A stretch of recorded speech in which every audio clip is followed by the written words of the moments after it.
Assalamu alaikum everyone, welcome to our channel. Today we are diving into the world of Python, one of the most popular programming languages out there.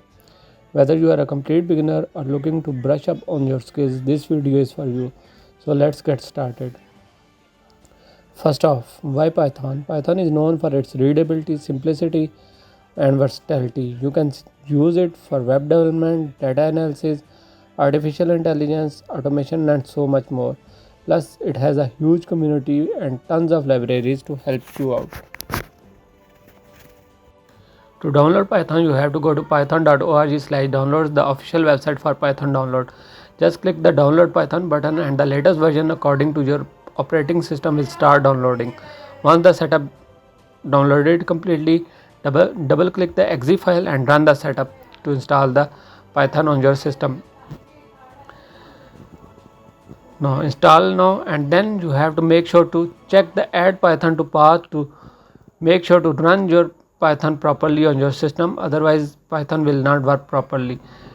And once completed, the Python will be installed on your system successfully. Next, you have to go to visualstudio.com, the official website of integrated development environment, that is IDE. Visual Studio is one of the best, easiest and free software to use with different languages. I would recommend to use Visual Studio for Python as well. Simply go to their official website and download the setup from their website and run the installation and complete the installation like any other software. Just click the next and your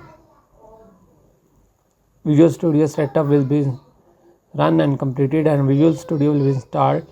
Just check the launch Visual Studio and click finish, and your Python as well as your Visual Studio will be downloaded.